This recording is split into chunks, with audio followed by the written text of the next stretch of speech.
Good morning, beautiful people. How are you all doing? Hope everybody's doing great.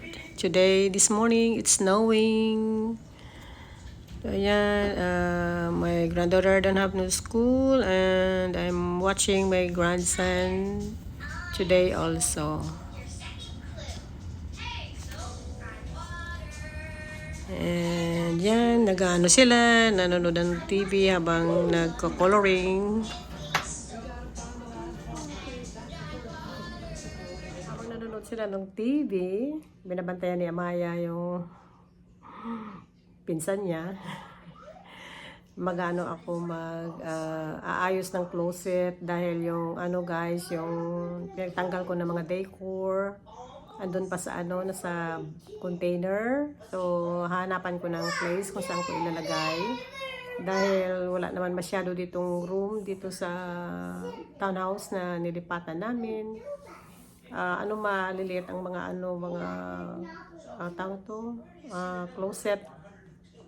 Yan ang storage namin sa labas. Puno na rin dahil ano, yung Christmas tree doon ko nilagay.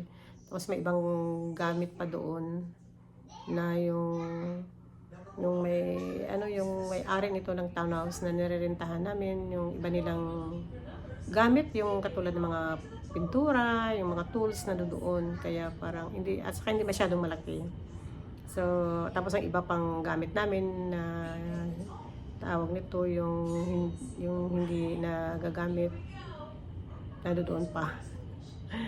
Okay guys, so ayan, kung nakikita yung suot ko dahil sobrang lamig kahit nandito ako sa loob, nakaano pa rin, ayan, dahil yung kung nakikita nyo, maputi pa rin doon ang ano yung ayan, yung snow sa labas. Ipambalot ko na sa ano, sa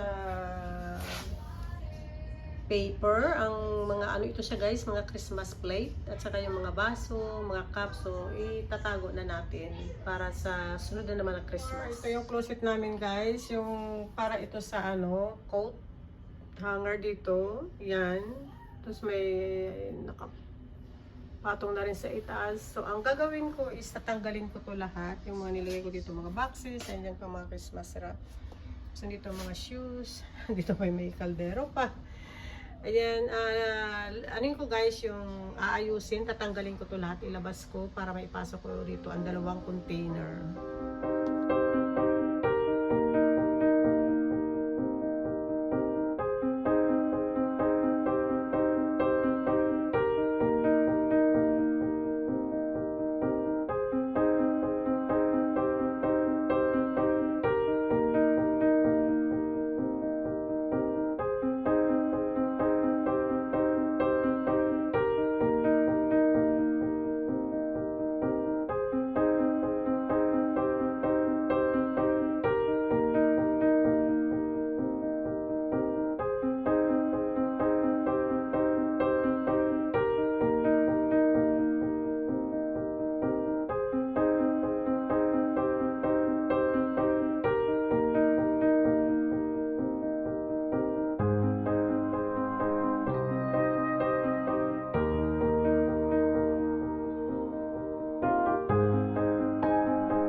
So, ayan guys, natapos ko rin. At least napakasya ko lahat. Ayan, maliit lang talagang closet dito sa ano, sa ibaba.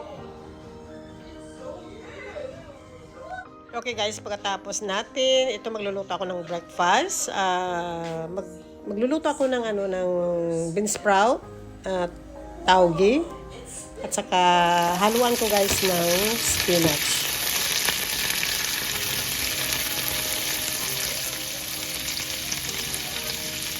So ayan, isuti lang natin hanggang sa maluto siya. Hindi naman talaga all the way na maluto, yung parang halfway.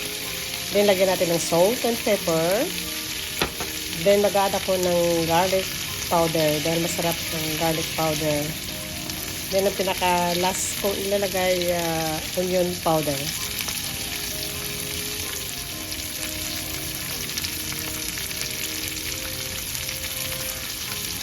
So, then, mag-scramble ako ng isang itlog.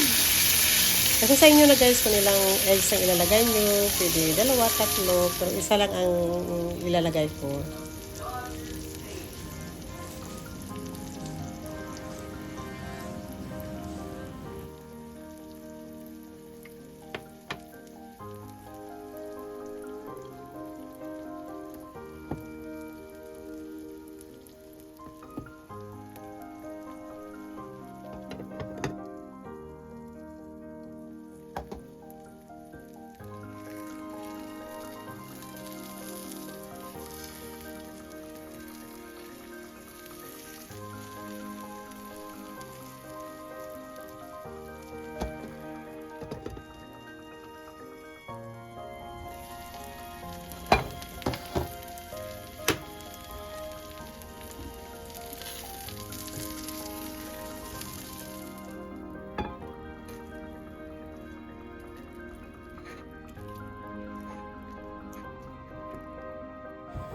Okay din, magluluto tayo ng garlic rice.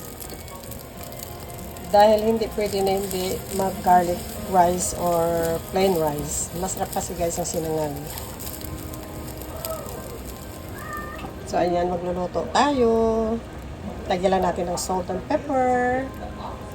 And a lots of garlic powder. And also, I add onion powder.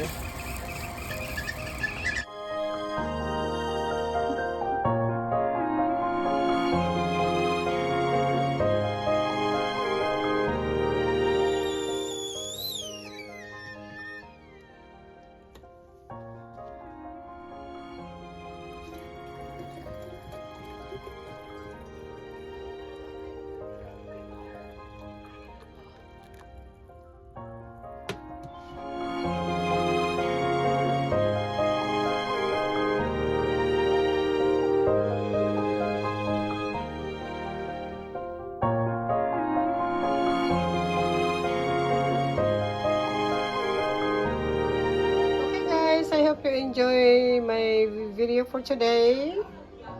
Let's eat breakfast. You all have a wonderful day, wonderful night. God bless us all and see you later. Happy New Year again to everyone.